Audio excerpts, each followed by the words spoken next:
Ljudi moji, dobrodošli u 5. epizodu GTA San Andreasa Mitovi i legende. I danas ću pokazati jednu misteriju koja se zove Devojka iz bunara. Pa hajde da počnemo. Da bi došli do ove misterije treba prvo doći u ovaj mali grad Montgomery. Znači, to mjesto se nalazi ovdje i za ovdje ovamo bolnice. Kao što znate, vidite, valjda evo je bolnica, a evo ga to mjesto. Pretpostavlja se da se na ovom ovdje mjestu nalazi devojčica iz bunara. Kao ovdje jedna devojčica da ima, kao da se pojavljuje. Ali ljudi, ja u to ne verujem, ali ipak da nas pričam priču kao što tako kao ide.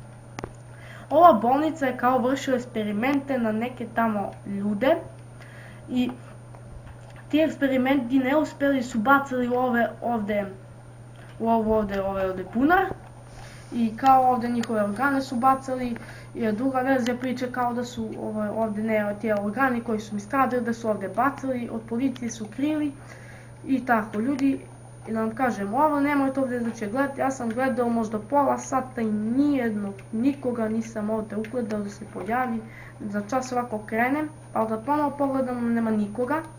Znači tu nema apsolutno ničega, osim možda tu vidite neki put, tu ima jedno zelenilo i tu neki organi, a i ovo ovdje ne može da se pobije, ovdje, kako da kažem, matanca ovdje, to ne može da se pobije. I ljudi moji, to bi bilo to za ovu epizodu, kao što vidite, to je samo mit i subscribe-ujte, lajkujte i doviđenja ljudi, čao.